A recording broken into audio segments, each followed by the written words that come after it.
দ্রৌপদীর অভিশাপের কারণে কুকুর খোলা অবস্থায় সহবাস করে, কিন্তু এই ঘটনা কি সত্যি না মিথ্যা? কারণ সকল প্রাণী তো খোলা অবস্থাতেই সহবাস করে। তাহলে কুকুর খোলা অবস্থায় সহবাস করার পেছনে মহাভারতের কি অভিশাপ রয়েছে? আমরা সবাই জানি যে দ্রৌপদীর বিবাহ কুন্তির 5 পুত্রদের সঙ্গে হয়েছিল। তখন সবাই মিলে ঠিক করেছিল দ্রৌপদী 1 বছর পর্যন্ত একজন পাণ্ডবের সঙ্গেই সময় কাটাবে। যখন দ্রৌপদী একজন পাণ্ডবের সঙ্গে কক্ষে সময় কাটাবে, সেখানে অন্যজন প্রবেশ করবে না। যে পাণ্ডব দ্রৌপদীর কক্ষে থাকবে সে যেন তার পাদুকা বাইরে খুলে রাখে, যাতে না অন্য পাণ্ডব কক্ষে প্রবেশ করে। এই কথা 5 পাণ্ডবে মেনে নিল। একদিন অর্জুন দ্রৌপদীর কক্ষে ছিলেন। তারা দুজন আনন্দের সঙ্গে সময় কাটাচ্ছিল।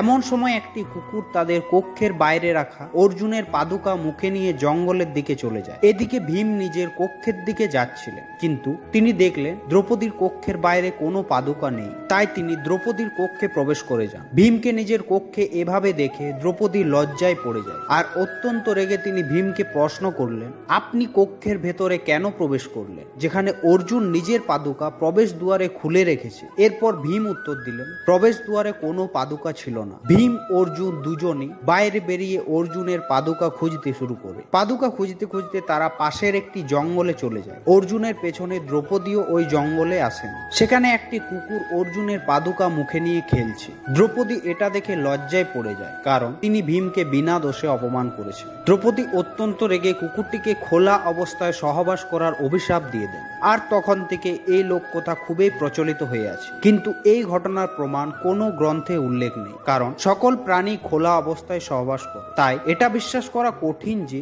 দ্রৌপদী কুকুরকে খোলা অবস্থায় সহবাস করার অভিশাপ দিয়েছিলেন। আপনারাও এরকম কাহিনী বিশ্বাস করবেন না। আশা করি ভিডিওটি আপনাদের ভালো লেগেছে। ধন্যবাদ। রাধে রাধে।